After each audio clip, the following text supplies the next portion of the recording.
വളരെ കൗതുകകരമായിട്ടാണ് ജനങ്ങൾ നോക്കിക്കാണുന്നത്. കാരണം ഇതിൽ വിചിത്രമായ, ഇപ്പോൾ കാരശ്ശേരി മാഷ് പറഞ്ഞതിലായാലും അതിനെ അവലംബമാക്കിയിട്ട് ഇപ്പോൾ സച്ചിദാനന്ദ മാഷ് പറഞ്ഞതിലായാലും അതിലൊക്കെ ഉള്ളൊരു കൗതുകവും വിചിത്രവുമായിട്ടുള്ള സംഗതി എന്ന് വെച്ച് കഴിഞ്ഞാൽ ജനാധിപത്യത്തെ സംരക്ഷിക്കാൻ കൂടുതൽ ഉത്തരവാദിത്തമുള്ള ഒരു പ്രതിപക്ഷത്തേക്ക് മാറിയിരിക്കുക എന്നൊക്കെ പറഞ്ഞിട്ടുള്ള വളരെ വിചിത്രമായ സംഗതി. ആ വിചിത്രമായ സ്വഭാവത്തോടു കൂടി ജനങ്ങൾ നോക്കിക്കോണുള്ളൂ.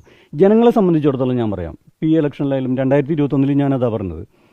ഇപ്പോൾ 5 കൊല്ലം ഭരിച്ചു, അല്ലെങ്കിൽ 10 കൊല്ലം ഭരിച്ചു, അല്ലെങ്കിൽ കുറേ കാലമായിട്ട് ഈ രാജ്യത്ത് പ്രവർത്തിച്ചുകൊണ്ടിരിക്കുന്ന രാഷ്ട്രീയ പാർട്ടി പലതരത്തിലുള്ള പ്രവർത്തനങ്ങളും സാമൂഹിക പരിവർത്തനത്തിലൊക്കെ ഇടപെട്ടതിൻ്റെ ഭാഗമായി കുറേ ആൾക്കാർ അനുകൂലം ഉണ്ടാവും, കുറേ ആൾക്കാർ എതിരുണ്ടാവും. ഒരു 50% ആൾക്കാർ എതിര് തന്നെയാണ് ഇടതുപക്ഷത്തിന്. രാഷ്ട്രീയമായിട്ട് വിയോജിപ്പുള്ളവരാണ് കേരളത്തിലെ ജനങ്ങൾ. പക്ഷേ അവരെല്ലാവരും അവരെ രാഷ്ട്രീയ വിയോജിപ്പുകൾ വെച്ചിട്ടല്ല അവർ ഇടതുപക്ഷത്തിന് വോട്ട് ചെയ്യുന്നത്. രാഷ്ട്രീയ വിയോജിപ്പ് ഉള്ളിൽ വെച്ച് തന്നെ അവർ ഇടതുപക്ഷത്തിന് വോട്ട് ചെയ്യും. ഇടതുപക്ഷത്തോടുള്ള രാഷ്ട്രീയ വിയോജിപ്പ് ഉള്ളിൽ വെച്ചിട്ട് തന്നെ അവർ ഇടതുപക്ഷത്തിന് വോട്ട് ചെയ്യും. കാരണം ആത്മരക്ഷാർത്ഥമാണ്. എൻ്റെ അഭിപ്രായത്തിൽ അതാണ്. ആത്മരക്ഷാർത്ഥമാണ് ഇടതുപക്ഷത്തിന് വോട്ട് ചെയ്യുന്നത്. അവർ പല ചിന്താഗതികൾ അവരുടെ മനസ്സിലുണ്ടാവും. പക്ഷേ കാരണം ജീവിച്ചു പോകണ്ടേ?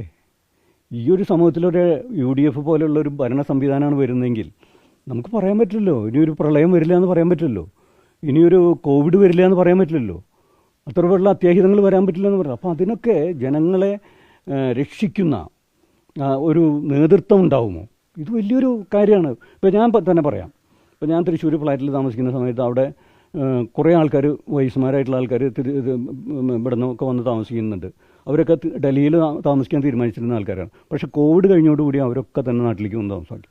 എന്ന് വെച്ച് കഴിഞ്ഞാൽ അരക്ഷിതമായൊരു സാഹചര്യത്തിൽ ജീവിക്കാനായിട്ട് പറ്റുന്ന ഒരു സ്ഥലം ഇടതുപക്ഷം ഭരിക്കുന്ന കേരളമാണ്. ഇതിന് ഏറ്റവും വലിയൊരു ഉദാഹരണം വേറെ കൂടി ഞാൻ പറയാം. സച്ചിദാനന്ദ മാഷ് ഡൽഹിയിൽ തന്നെ തുടർന്ന് താമസിക്കാൻ ഉദ്ദേശിച്ച ആളാണ്.